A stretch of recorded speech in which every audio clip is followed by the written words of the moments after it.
Merry Christmas, Britain. It's 24 minutes past 1 on Boxing Day. And riders, hounds and horses are out in full force for the biggest day of the hunting calendar. The controversial Boxing Day meets are expected to draw thousands despite the tensions between the government and rural communities remaining high following plans to outlaw trail hunting. And, of course, the recent partial U-turn on inheritance tax for farmers. Well, let's cross live to our very own reporter Will Godley, who's at a hunt in Chipping Norton. Well, Tom, Catherine, good afternoon to you both. Happy Boxing Day. Yeah, from here in the Cotswolds, where the Haythrop hunt has now concluded, come to an end after 2 hours of huntsmen, their horses and hounds riding around the countryside here. It's been a tradition for 190 years, and for the last 20 of those years, of course, been trail hunting, following an artificial scent after fox hunting, live animal hunting was banned some 21 years ago. But another ban looms in everybody's minds here this year, that ban on trail hunting potentially coming into force very, very soon, as the government have pledged to do so. Let's speak now to Amy. What would that ban mean for you? I'm in serious trouble if it comes in. It's my entire life, my business. I employ 6 people. They're all going to be redundant. I've got 26 horses in my care, all trail hunting horses, and I do not know what I'm going to do with them. It makes me feel sick to think that I'm going to have to turf horses out, turf people out. The devastation it's going to cause for working people in the countryside is just heartbreaking. It really, really is. Heartbreaking thought for you, Amy. Well, let's speak to your grandfather, Glyn. Glyn, it's not just your granddaughter here, but great-granddaughter, a big family tradition for you. If it was to be banned, what would it mean? Exactly the same. It's the lifeblood of the countryside. Hunting, farming, 2 most important things. It would just be devastation. It affects so many people for absolutely no good reason. We've been adapted to this trail hunting. We're going well. We've got used to it now. And it would be just savage. It'd be savage if the government were to take this course. Well, Glyn, thanks for joining us on GB News. The thoughts there from 2 trail hunters here in the Cotswolds. That ban, though, looming in everybody's minds I've been speaking to here. The government saying they're going to launch consultations on what it would look like in the new year. People here, though, hope they'll still be able to trail hunt next Boxing Day. Using the internet without a VPN, a virtual private network, is a bit like taking to the road without car insurance. All it takes is one unlucky moment to cost you a lot of cash. This video's sponsor is Private Internet Access. They are the VPN to help keep you safe. Click the link in the description below to find out why over 30 million people have downloaded PIA to protect themselves online. A virtual private network is an app that hides your IP address and helps keep your data private.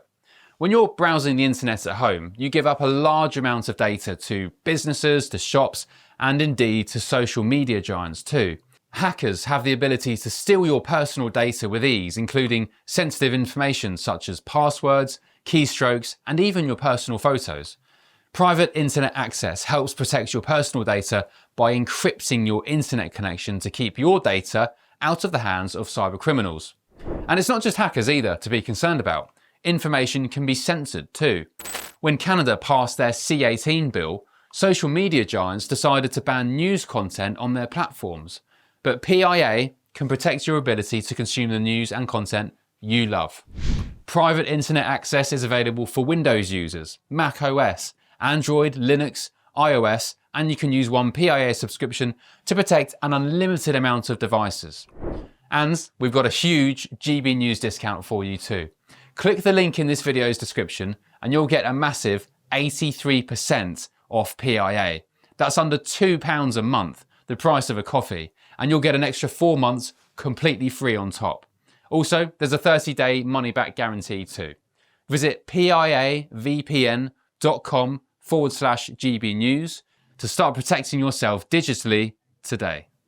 Well, Will, thanks so much for bringing us those personal stories. I mean, just heartbreaking to hear entire families, family businesses that ride on this tradition.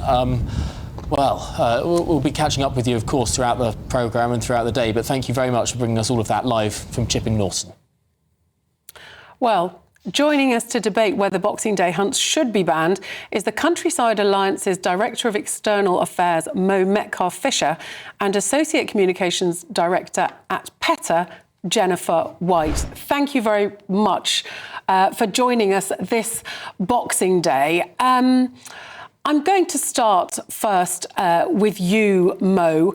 Presumably, do you think that this government don't understand rural communities? I mean, they think this is about preventing cruelty to animals, foxes in particular. When hounds get the scent, they will still go after those foxes, won't they? Well, good afternoon to you all and Merry Christmas, or belated Merry Christmas. It's not just me that thinks that the government doesn't understand rural communities, it's voters themselves. An ORB poll out today finds 2/3 of people believing that the government are neglecting the countryside. This is a difficult time for a relationship between the countryside and Westminster off the back of the horrendous fallout over the family farm tax. It's quite clear that trail hunting is not a priority for the voters of this country. They want to see the government get on with actually helping the countryside thrive like the rest of the country. There's a huge amount to be doing, and there's quite clearly no appetite to spend 700 plus more hours debating this issue again. And you've seen there your amazing reporter out in the field with families who depend on hunting as part of their way of life, but also for their livelihoods. This ban threatens not only to derail the government's communications and just cause unnecessary time wasting, but also will devastate rural families. Jennifer, what do you say to that? I mean, the government is absolutely right to bring in this legislation, and in fact, it is long overdue, because we know that trail hunting is simply a smokescreen for illegal fox hunting activity. So we need the Hunting Act strengthened, because honestly, there are few things crueler than setting a pack of hounds on a terrified fox. And that's why 85% of the British public has long been in favour of a complete hunting ban. And yes, that includes people in the countryside and in rural communities. So honestly, roll on the new year and good riddance to this god-awful pastime. Mo, you've got to come back to that one. Well, the PETA representative there is talking about fox hunting. This is a debate about trail hunting, which was brought in after the Hunting Act. It was a compromise. It was a way of keeping the hounds and all the infrastructure around it going. Trail hunts have existed ever since the Hunting Act was brought in.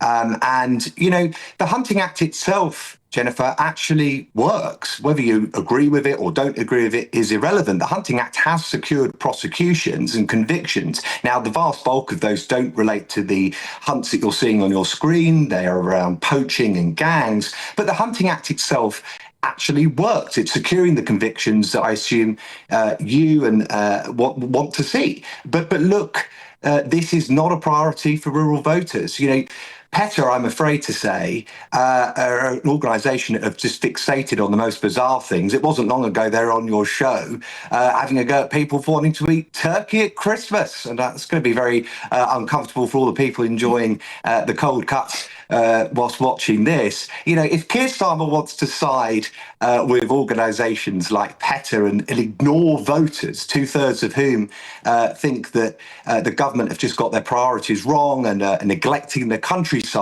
then so be it. But with 100 rural seats, I should think he'd want to not get distracted and actually focus on bringing in changes and help rural communities thrive.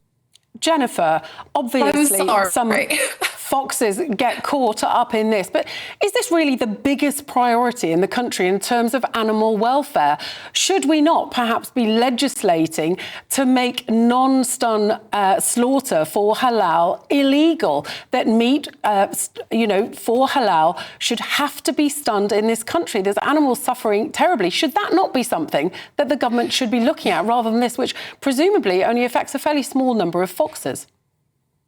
I mean, I was on the show the other night discussing that, so I'm going to keep this focused on trail hunting because honestly, you cannot believe that we are going to accept any of that nonsense that you have just said, because we have all seen the leaked footage which showed senior officials in the hunting office talking about how they could circumvent the law to get away with killing and chasing foxes. It has absolutely no place in modern Britain, and we know that illegal fox hunting activity is on the rise. There have been over 250 credible reports made since August, and this just has absolutely no place in modern Britain. We are talking about foxes being chased, rupturing their internal organs as they are trying to flee from these hounds and then being ripped apart limb from limb. There is footage available online that I encourage anyone who has any doubts about what goes on a trail hunt to go and watch for themselves. Again, Tom, Jennifer there talking about something else. We're not debating fox hunting here. We're debating trail hunting, which was trail brought in hunting after is the a hunting smoke ban. screen. It is It a was smoke brought screen. in This is after what the senior hunting ban. hunting Jennifer, officials were sorry, I let talking you about. speak. Sorry, I did let you speak. We are We're short on talking time, so about do keep trail it quick, hunting. Mo. We're talking about trail hunting, and if the government want to waste more time, 700 plus hours debating this issue, then that's on them. But there are real issues in the countryside, and they need to be getting on with fixing those and repairing their relationship with rural voters. Well, passions running high clearly on both sides of this debate, but Jennifer White and Mo Metcalfe-Fisher, thanks indeed for taking part in this and sparing some time on your Boxing Day for us. Thanks very much indeed.